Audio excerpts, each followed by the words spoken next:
Bienvenidos y bienvenidas a En Código Podcast. Bien, hoy estoy detonado, pero igual quería hacer el podcast porque en principio quería seguir contando esta experiencia de los 100 días de código. Si vienen del podcast anterior, si no, escúchenlo antes de este para tener un poco de contexto y referencia. Pero principalmente en el podcast anterior estuve comentando mi pasaje por Python desde el desafío de 100 días de código, ¿sí? Que como lo había comentado antes, no tiene que ver puntualmente con tener 100 días puros de código, de teclear código, sino que hay días en donde nos vamos a sentar a investigar, a ver videos, a codear, pero en sí como que el código, escribir código en el IDE, ¿sí? Sea Visual Studio Code o PyCharm, que es el IDE que estoy utilizando actualmente, no es exactamente la finalidad de los 100 días enteros, ¿no? La finalidad, y al fin y al cabo es, valga la redundancia, es aprender y entender en el proceso todos los detonantes, las características y lo que es el impacto y los eventos que existen detrás de una tecnología que estemos aprendiendo, ¿no? Es ese desafío de sentirnos challengeados, de sentirnos desafiados. Valga la redundancia otra vez, hoy estoy con las palabras complicado. Pero en principio es eso, ¿no? Es sentirnos desafiados a aprender algo nuevo en técnicamente 3 meses, aunque siendo realistas, los 100 días no se hacen en 100 días, ¿sí? Y ahora vamos un poco a eso, que es la experiencia que les quería traer, ¿no? En el podcast anterior les hablé un poco del curso que básicamente lleva estos 100 días, y no es que lo esté patrocinando ni nada, pero es como mi piedra angular para básicamente pasar estos 100 días y encontrarme algo interesante para continuar con quizás otros días u otras investigaciones, que ya de hecho tengo otro curso que estoy en el cual me voy a orientar, que es, ya les voy comentando, es un bot de inversiones. Me lo pasó un amigo que algún día va a venir al podcast y vamos a charlar a modo de entrevista o a modo también de charlar entre dos acerca de experiencias de sistemas. Pero en principio, cuando este chico me pasó el curso de Udemy, ese curso implicaba entender Python. Entonces es una buena manera, ¿no? de empezar estos 100 días con una motivación adicional que sea puntualmente llegar a ese curso y terminarlo, ¿no? El curso puntualmente se trata de crear un bot de inversiones en criptomonedas, pero en Python, ¿no? Automatizar todo el proceso de crear una estrategia para poder comprar y vender, ¿no? Todo lo que es el trading, pero sería más el swing trading porque sería en el momento, pero llevado por un bot y no por un humano como generalmente se suele hacer, ¿no? Obviamente de bots de trading hay millones. Imagínense que no solo son personas las que están operando en el mercado, tanto de criptomonedas como de stocks, ¿no? De acciones, de cualquier tipo de mercado que implique la compra y venta de un activo, ¿no? En este caso es criptos porque es lo que más me gusta y a lo que más me siento cómodo. Pero si ustedes quieren implementarlo en algún tipo de sistema financiero distinto, puede ser incluso, no sé si existe en el P2P de Binance, pero para poder hacer cambios de ese estilo, de criptomonedas por moneda fiat, o incluso en el sistema de la bolsa o demás, capaz que esto les sirve porque al fin y al cabo las estrategias de inversiones pueden, lo que es la estrategia de trading, de saber hacer un análisis técnico, saber hacer análisis fundamental, que en este caso el fundamental no iría. Para los que no conozcan, básicamente el análisis técnico se basa en mirar un gráfico y entender las tendencias, ¿no? Tendencias alcistas, bajistas, hacer técnicas de Fibonacci, que son básicamente como ecuaciones que uno hace en una recta siguiendo el comportamiento posiblemente alcista o bajista, entender los gráficos de velas, entender un montón de cosas que si quieren entender mucho más de esto, no soy la persona adecuada porque soy solo un amateur en esto. Vayan a ver, por ejemplo, el canal de Joven Inversor en YouTube, que la tiene muy clara, o busquen algún curso de trading en cualquier lado.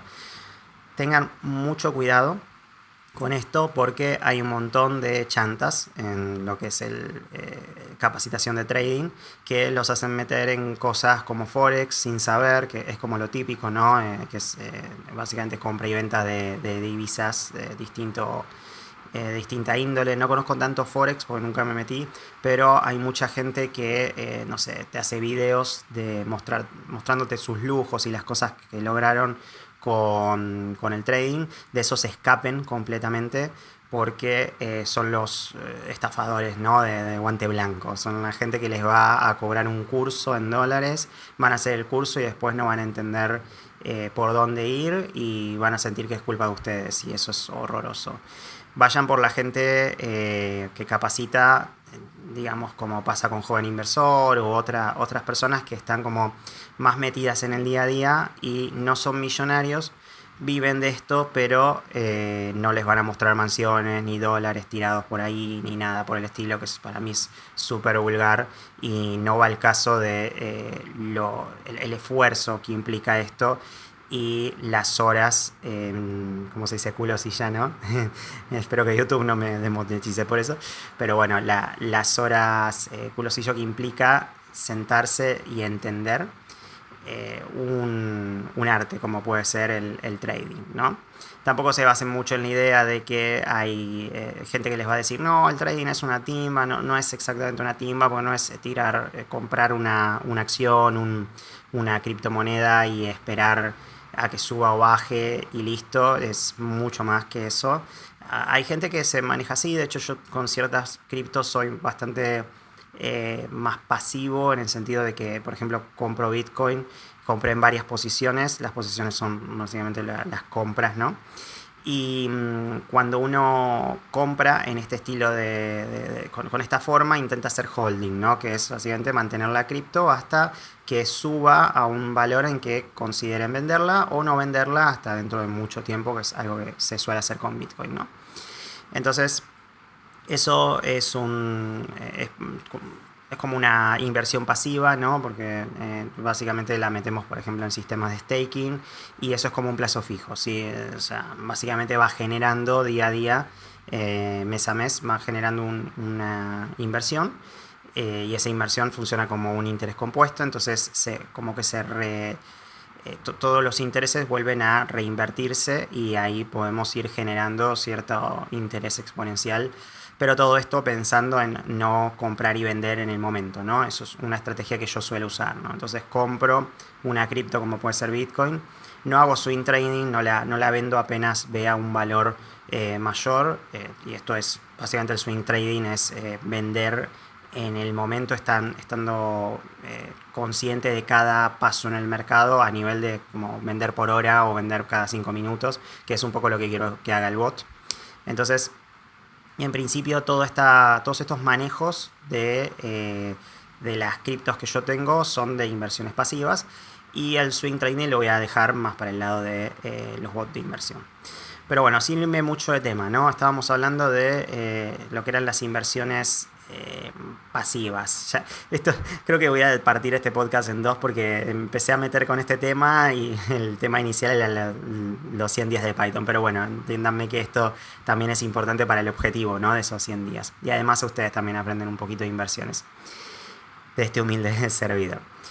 Entonces les decía, eso era análisis técnico, ¿no? Todo esto de entender la recta, más que la recta, la pendiente, ¿no? Todo lo que es el gráfico cartesiano de subidas y bajadas, el gráfico de velas, todo eso, ¿no? Y después está el análisis fundamental, en el que ningún bot puede básicamente entender, porque eso es muy, muy humano, que tiene que ver con, ok, de repente sale Elon Musk, publica un tweet, y de repente Shiba se dispara hacia arriba o hacia abajo de una forma súper extraña y rompe completamente el análisis técnico, ¿no? Esto también hay que tenerlo en cuenta, porque a la hora de invertir hay que saber que los riesgos son la volatilidad de la inversión que estemos haciendo. Entonces, por ejemplo, Bitcoin tiene una volatilidad muy alta, porque no está respaldada por ningún tipo de entidad financiera, sino por la confianza de la gente. Y si sale Elon Musk, por ejemplo, o Bill Gates y dice, che, miren, el Bitcoin no está pasando sus mejores momentos, se siente como que no hay suficientes... no hay buenas inversiones que podamos hacer hacia Bitcoin porque, no sé, como pasó por ejemplo con la guerra de Rusia y Ucrania, ¿no? De repente el Bitcoin se fue para abajo. Cualquier evento, sea una persona que es influencer en el mundo de los negocios o incluso no de negocios, ¿no? Una persona que esté por ahí y tenga suficiente grado de influencia para decir, ok, el Bitcoin no es la moneda que yo elegiría, capaz, entonces eso puede generar bajadas, ¿no? Y bajadas fuertes, puede llegar a haber una bajada de un día para el otro de 10%, entonces el Bitcoin tiene una alta volatilidad. Pero aún así es una altcoin, lo que significa que es una moneda que puede ser muy fuerte y estable en ciertos aspectos, no tanto en el valor, pero sí es una moneda que tiende a ser tiende a tener tendencia alcista con el tiempo, ¿no? Entonces Bitcoin es una buena idea para invertir a largo plazo, por ejemplo. A diferencia de lo que son las shitcoins, Dogecoin, Shiba Coin y un montón más que son más monedas de especulación, ¿no? Entonces, como les decía, viene Elon y dice, no sé, me encanta Dogecoin, como ha pasado, y Dogecoin de repente se dispara en su valor a un 1000% de un día para el otro, cosas súper extrañas. Pero claro, hay algo que se llama un rug pull, que es cuando sube, después baja, porque todo lo que sube tiene que bajar. Entonces cuando hay una subida muy alta, generalmente es plenamente especulativa, se lo llama burbuja porque las burbujas explotan. Entonces después cae estrepitosamente, que a veces puede encontrar lo que es su soporte, ¿sí? El soporte es, esto ya es análisis técnico, el soporte es el piso en donde se pueda mantener una moneda con el paso del tiempo, y la resistencia es lo contrario, no el techo, hasta donde pueda llegar. Entonces, obviamente el soporte y la resistencia varían acorde a cómo van pasando los días y el volumen de transacciones, ¿no? Pero en eso no me quiero meter porque es meter 3 podcasts más para entenderlo y es una locura. Lo que sí me interesa que entiendan es que tanto el análisis técnico como funcional entran dentro del trading. El funcional tiene que ser ustedes entendiendo cómo funciona el mercado. El técnico es toda la parte matemática, ¿no? Que también, a ver, ahí el análisis funcional afecta directamente al técnico, por supuesto, pero en situaciones más normales, ¿no? En donde no existe una guerra nueva o una decisión financiera muy, muy complicada, o si Estados Unidos, por ejemplo, entra en recesión, o un golpe a la economía, cualquier cosa que afecte a la economía general, a la economía global. Técnicamente, si no pasa ninguno de esos eventos, que sé que es muy difícil de predecir, uno se puede apoyar en el análisis técnico y sacar rentabilidad, que es algo que hace mucha gente. Por supuesto, uno puede favorecerse del análisis funcional, porque si uno dice, bueno, esta moneda tiene mucha oportunidad de ser una locura porque está basada en Ethereum y la gente confía en Ethereum y está relacionada esta moneda con un producto nuevo que se va a comercializar el año que viene. Ok, bueno, uno puede invertir y decir, ok, según mi análisis funcional, independientemente del técnico, porque la gente va a ver que si sube mucho el valor va a vender y si baja mucho va a comprar, más allá de todas las variaciones que pueda tener el mercado. En ese sentido particular, de que uno dice, bueno, hay una promesa de que ese producto va a tener mucho éxito y está respaldado por esta moneda, que es básicamente la moneda en que nosotros invertimos, la cripto. Entonces yo invierto y espero que el año que viene, por ejemplo, esto suba a un por 1000, ¿no? Que incluso podemos usar apalancamiento si no tenemos plata. Eso se los explico rápidamente. Si ustedes no tienen plata, pueden hacer como un préstamo a un exchanger, por ejemplo Binance, hacen apalancamiento, suben por 1000, compran un montón de esas criptos y cuando esas criptos rindan, ustedes van a ganar por apalancamiento. Pero bueno, nada, estoy explicando 1000 conceptos, espero que no los esté mareando, pero me parece súper interesante para entender el marco de a lo que quiero llegar, ¿no? Entonces, les decía, en principio tenemos estas criptos, ¿no? O acciones o lo que sea, este trading, este sistema que yo quiero armar y automatizar. Entonces, obviamente, la parte funcional la voy a tener que manejar a mano por afuera, pero la parte técnica sí voy a poder plantear estrategias y decirle al bot que aprende y demás. Entonces, por eso estoy haciendo estos 100 días de Python que vienen acompañados de otro curso posterior, en donde me quiero especializar en dominar todos los aspectos posibles de Machine Learning para generar agentes inteligentes y crear bots de trading, entre otras cosas más, ¿no? Porque el trading no es mi fin, ¿no? Pero es uno de los objetivos más interesantes que tengo. Dicho esto, espero que les haya gustado, digamos, la parte esta, la mini capacitación y explicación que les di acerca de trading. Todo lo que les dije está completamente probado por mí durante 1 o 2 años enteros que estuve dándoles vueltas a eso y aprendiendo. De vuelta vayan al canal de Joven Inversor si quieren tener una perspectiva mucho más amplia, avanzada y profesional de la que yo les estoy dando. Y vamos al caso de el curso este de los 100 días de código, ¿no? ¿Por qué quiero yo documentar todo esto? Para justamente entender el progreso que estoy teniendo a nivel personal y también para transmitirles a ustedes una forma interesante de hacer esto, de hacer este desafío y que tengan como en experiencia, en carne propia, ¿no? La experiencia completa de una persona completamente normal que no les va a hacer, como va a generar decoraciones alrededor o va a romantizar los 100 días de código sin explicarles lo que me está costando. Así que vamos al caso. Tal como estoy poniendo en el nombre del título del podcast, esto es el día 1 a el 20, me parece, sí, porque el 21 lo estoy transitando ahora, pero no lo vamos a contar, lo vamos a dejar para el siguiente. Entonces, yendo al detalle, empecé el primer día básicamente con todo el tema de variables y tipos de datos, ¿no? Ahí empecé a trabajar, todo el tema de cómo imprimir en consola y demás. Todo esto yo previamente lo sabía, quizás no sea el mejor ejemplo en este caso, por lo cual tuve que repasarlo, pero ustedes tengan en cuenta que esto lo tendrían que aprender de cero, ¿no? Y lo que tiene el curso es varias prácticas interactivas, ¿no? De debuguear, de hacer el input function para poder entender cómo introducir datos en consola. Y esta chica usa un... No lo encuentro ahora. A ver, no lo veo. Bueno, sí, no me voy a acordar. Pero usa una aplicación tipo Replit. Replit, creo que es esa. Que sirve para justamente programar en varios lenguajes de programación, en este caso en Python, pero sin tener que instalar un IDE, ¿no? Porque la idea es, en principio, que ustedes entiendan las bases del lenguaje sin que se tengan que estar instalando y configurando el IDE, que eso lleva tiempo y es complicado, ¿no? Bueno, el día 1 termina con un proyecto que se llama Band Name Generator, que básicamente es un generador de nombres de banda musical.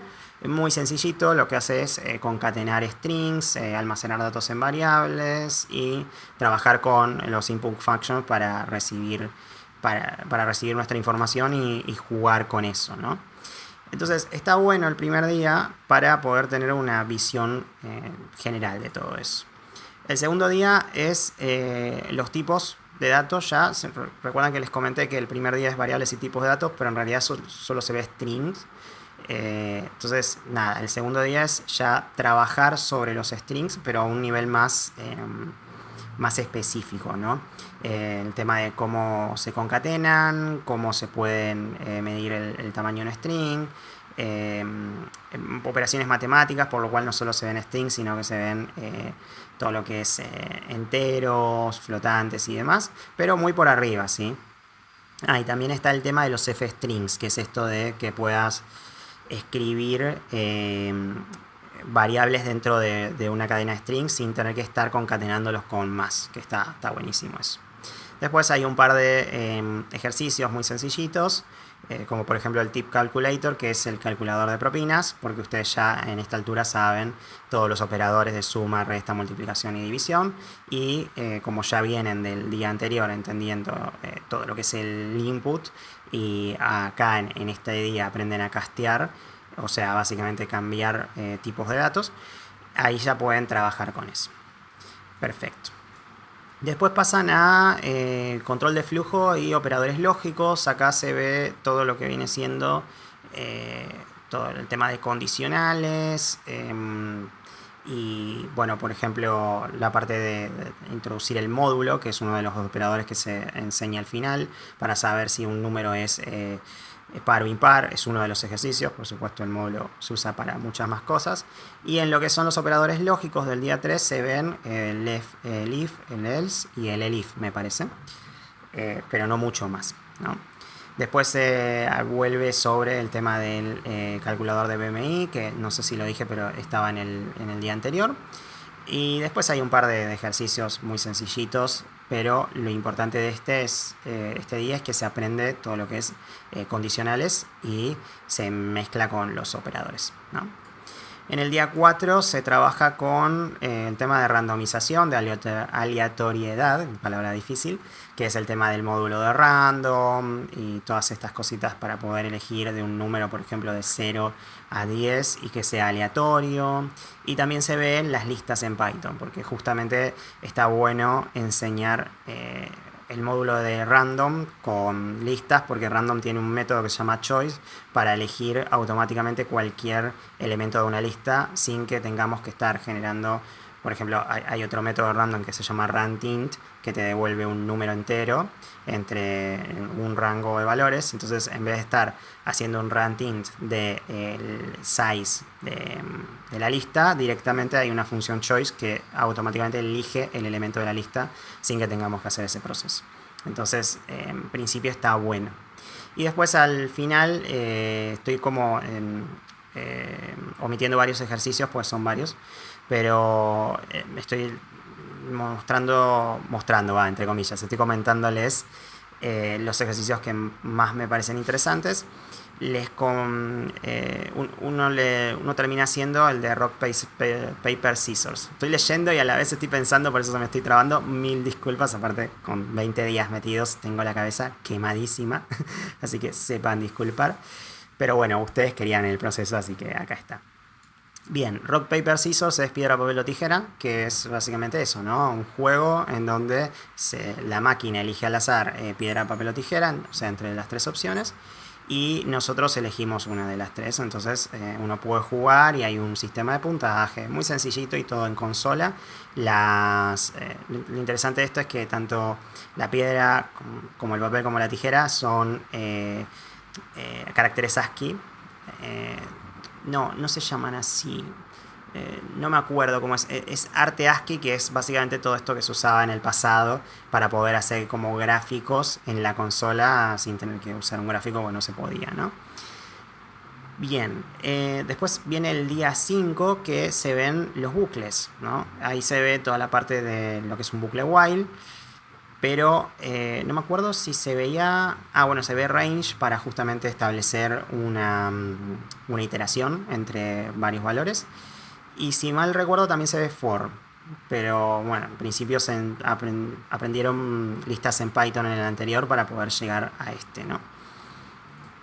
Después en el día 6 se ven funciones y Karel no me acuerdo qué era, ahora que lo estoy viendo. Creo que era alguna sigla medio de un significado. Después, si no, lo tiro en la descripción del podcast. Pero en principio acá se ven como que cada día se fusiona todo lo que vienen viendo, ¿no? Se incorporan en lo nuevo. Entonces tienen cosas como, bueno, se ven los while loops, se ven las funciones aplicadas con los while loops. Y bueno, nada, eso. En principio. Después viene el día 7, que es ya un proyecto, Hangman, que es el juego del ahorcado. Si no lo conocen o si están viendo de otro país que quizás no conozca este tipo de juegos, o no se llame igual, el juego del ahorcado es este en donde tienen como que ir dibujando a un tipito que está en una horca y tienen que adivinar las letras que contiene una palabra que se les da, ¿no? Aparecen todos con guioncitos. ¿Qué más lo estoy explicando juegos? Por Dios, eso que juego todo el tiempo. Pero bueno, nada. En principio el objetivo del juego es, digamos, adivinar la palabra antes de que termines ahorcado. Esa es como la idea. Y tenés como una serie de... ¿cómo se puede decir? Opciones no sería chances. ¿sí? En donde tenés, no sé, 5 chances hasta adivinar la palabra. Y si vas adivinándola, no las perdés. Y si no la adivinás, nada, te aparece el dibujito del ahorcado y perdiste. De todos estos ejercicios que les estoy comentando, yo ya los tengo publicados en Python Practice. Así que ustedes pueden entrar y verlos y incluso hacer un fork y tocarlos o clonarlo y usarlo, no tengo ningún problema. Esto es totalmente libre. Así que bueno, este día es básicamente de prácticas aplicando todas las cosas que se vieron en los anteriores, ¿sí? No es un día de aprender algo. Después viene el día 8, en donde se sigue viendo funciones, pero se empieza a ver parámetros por default, parámetros básicos, ¿no? Todo lo que implica enviar parámetros a una función, ¿sí? Y además viene un ejercicio que también lo tengo en el repositorio, que es el Caesar Cipher, que es básicamente el cifrado de César, que obviamente viene de esa época, ¿no? Y básicamente se basa en que nosotros tenemos una serie de... Imagínense que tenemos un abecedario y cada letra representa un valor, ¿no? Supongo que la A representa 1, B representa 2, C representa 3.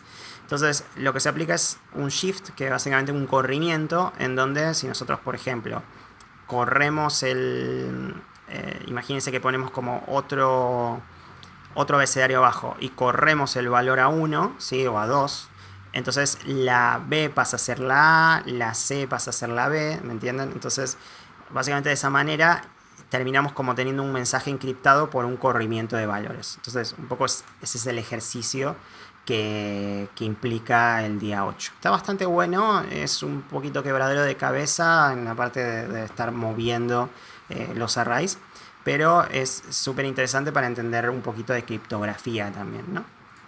Después pasamos al día 9, diccionarios, nesting y funciones, bueno, no me acuerdo cómo se decía esto, secret auction. Bueno, básicamente acá se ve todo el tema de qué es un diccionario y cómo puede dentro de un diccionario estar los otros tipos de datos, ¿no? Las otras estructuras. Por ejemplo, en un diccionario pueden haber enteros, strings, flotantes, pero también pueden haber funciones, también pueden haber otros diccionarios o listas. Entonces, nada, es un poco entender por dónde viene la mano y aplicarlo a los proyectos, ¿no? Bien. Luego viene Functions with Outputs. Esto no me acuerdo tanto, qué raro, a ver. El tema de docstrings para poder documentar dentro de Python. Seguramente habla más de funciones. Sí, está todo el tema del return, porque hasta ahora veníamos haciendo funciones void para los que, si son de Java, son como funciones void, básicamente funciones que no retornan ningún valor, sino que solamente ejecutan una serie de instrucciones dentro de la función. Bueno, acá se aprende return para que justamente podamos retornar valores y guardar ese valor dentro de una variable, por ejemplo, y actuar en consecuencia.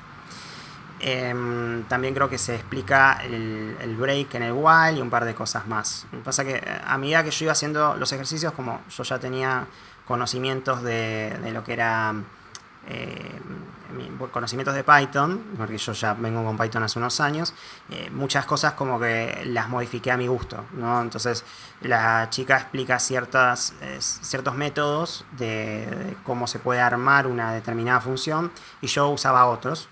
Entonces, por ejemplo, en vez de usar función, capaz usaba un lambda o algo por el estilo y generaba como un ejemplo que era más rico, porque bueno, son conocimientos que yo tengo, pero no pasa nada si ustedes no lo hacen así, porque obviamente esta chica después lo termina implementando en el futuro. Yo ya lo conozco. Bien, este va a ser un podcast largo, ya pasamos los 30 minutos me parece. Después en el día 11, básicamente un proyecto también. Todo esto, por cierto, esta chica lo tiene dividido entre beginner, intermedio y advanced, ¿sí? Básicamente todo lo que es principiante, intermedio y avanzado. Y toda esta parte es principiante, por lo cual acá es bastante tranquilo, después se vuelve un poquito más pesado. Básicamente en el día 11 hace un blackjack. Blackjack, si no lo conocen, es un juego de mesa, es un juego de casino, en donde uno tiene que llegar a 21 como sacando cartas, ¿sí? Lo explico así súper rápido porque no me quiero tirar a explicarles todo esto. Es complicado y me va a llevar más tiempo en el podcast, pero si no, busquen Blackjack y van a ver las reglas del juego, búsquense un video, es muy sencillo el juego y básicamente en el día 11 se hace. Después en el 12 se explica todo el tema del scope, de que si una variable está dentro de una función no se puede acceder desde afuera y todo ese tipo de cosas. Y también se hace un juego que se llama Number Guessing Game para adivinar el número que piensa la máquina, ¿no? Entre comillas. Luego en el día 13 paramos de desarrollar y se trabaja con lo que es el debugging, ¿sí? Para entender cómo funciona lo que son evaluar una expresión, todo el debugging desde Replit, ¿no? Porque todavía no está PyCharm en el curso.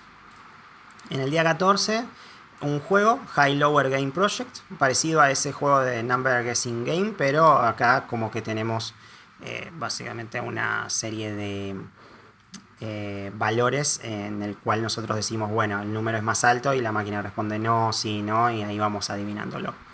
Todo con los conocimientos anteriores, acá no se enseña nada nuevo. Después ya en el día 15 empieza el nivel intermedio. Y el nivel intermedio, según esta chica, es básicamente generar como una especie de coffee machine, ¿sí? Que es una cafetera que te devuelve como en base a los ingredientes que vos tenés, ya con todas las cosas que habíamos visto antes, ¿no?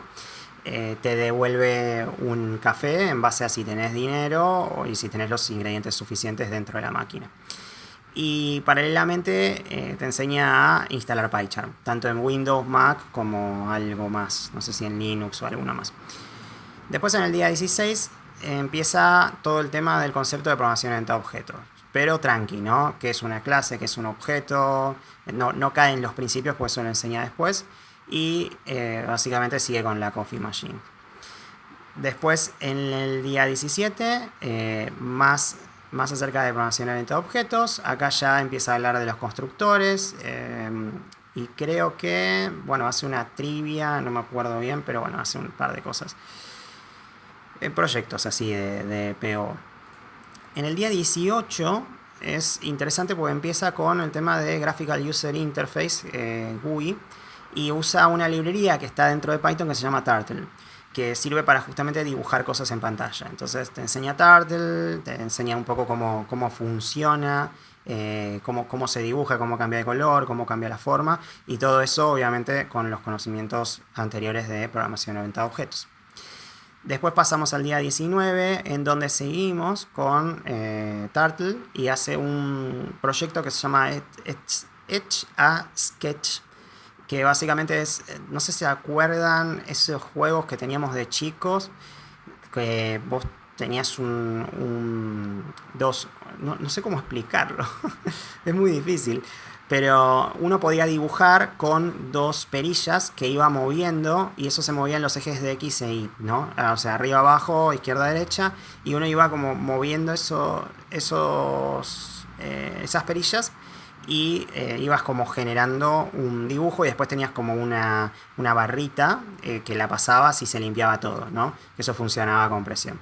Bueno, lo mismo pero en Turtle y obviamente con el teclado. Bien. Y también se explica una cosa muy importante que es el tema del state, que es básicamente el estado que tienen un determinado objeto, y las high order functions que yo no me acordaba, pero eran las famosas funciones que adentro llaman a otras funciones, ¿no? Entonces uno puede pasar una función por parámetro y hacer que se llame, que no está básicamente para todos los lenguajes. Bien, después viene la parte del Snake Game, que es donde estoy yo parado en el día 20, que lo tengo terminado, que básicamente es el juego de la serpiente. ¿Se acuerdan el juego de Nokia? Que es muy complicado de hacer, la verdad, en programación, porque en principio con los recursos que tenemos con Turtle, tenemos que mover cuadraditos que vayan todos dentro de una lista de cuadraditos. Entonces todo tiene que moverse al mismo tiempo. Entonces hay que jugar un poco con el bucle for, dar vuelta el rango para que vaya desde la cabeza hasta lo siguiente. Locuras. Pero bueno, nada, acá medio que lo miré sin hacerlo porque no era el objetivo, no quería básicamente armarlo como los otros proyectos, pero si se fijan en internet hay un montón de estos ejemplos, ¿no? De Snake Game. Y el día 21, que mañana, para el podcast va a ser pasado mañana seguramente, lo voy a comentar, es seguir con la serpiente, pero con las colisiones, ¿no? Porque todo el día 20 es justamente para hacer que la serpiente se mueva y no se rompa, básicamente eso.